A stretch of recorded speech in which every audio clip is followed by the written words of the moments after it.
Afatet e shkelura dhe probleme në teren, Bashkia e Vlorës ka shpenzuar 250 milion lekë të vjetra për instalimin e barierave përgjatë rrugës transballkanike, një projekt që nisi në fund të janarit me një afat përfundimi prej 2 muajsh. Megjithatë, pavarësisht fondit të parashikuar dhe planifikimit fillestar, projekti ka asur vonesa dhe probleme të dukshme në teren. Projekti i barierave mbrojtëse në transballkanike nisi në datën 29 janar të vitit 2025 dhe duhet realizohej për një afat 2 mujor.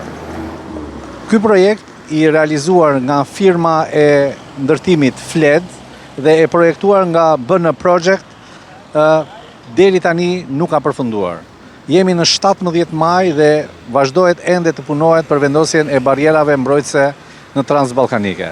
Disa nga vështirësitë që kanë dalë në këtë projekt ka qenë së pari konfigurimi, lartësia e barierave. Ato ishin në projekt më të larta dhe janë zvogluar. Një vështirësi tjetër që ka dalë ka qenë ngjyra e tyre. Dhe ngjyra ishte e zezë fillimisht dhe është ribërë në jeshile.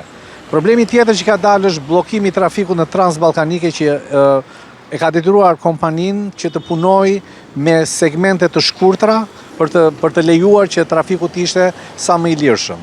Ndërkohë, punonjësit e kompanisë nxjerrin edhe justifikime të tjera si Giro d'Italia, fushata e tjera. Por megjithatë, për qytetarët vlonjak, rëndësi ka që megjithse afati i këtij projekti ishte 2 muaj, këtu vazhdon ende të punohet.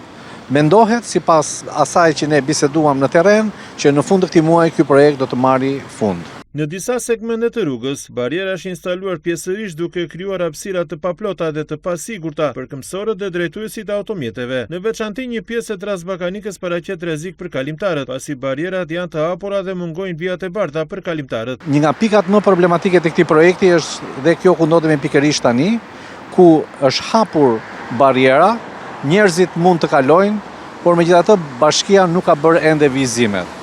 Kjo pikë mund të shndrohet në burim aksidentesh për shoferët të cilët nuk kanë pse ndalojnë pasi nuk ka vija të bardha dhe për kalimtarët që e përdorin pasi bariera është e hapur. Megjithatë, Bashkia e Vlorës siguron se pavarësisht vështirësive dhe vonesave, projekti i rrugës transballkanike pritet të përfundojë brenda fundit të muajit maj. Sipas zyrtarëve të bashkisë, puna po vjon me ritme të përshpejtuara për të përmbushur standardet e sigurisë rrugore dhe për të shmangur probleme të mëtejshme. Banorët e Vlorës ndërkohë presin që projekti të përfundojë jo vetëm me shpejtësi, por edhe me cilësi, duke garantuar sigurinë e tyre si këmbësor dhe drejtues automjetesh.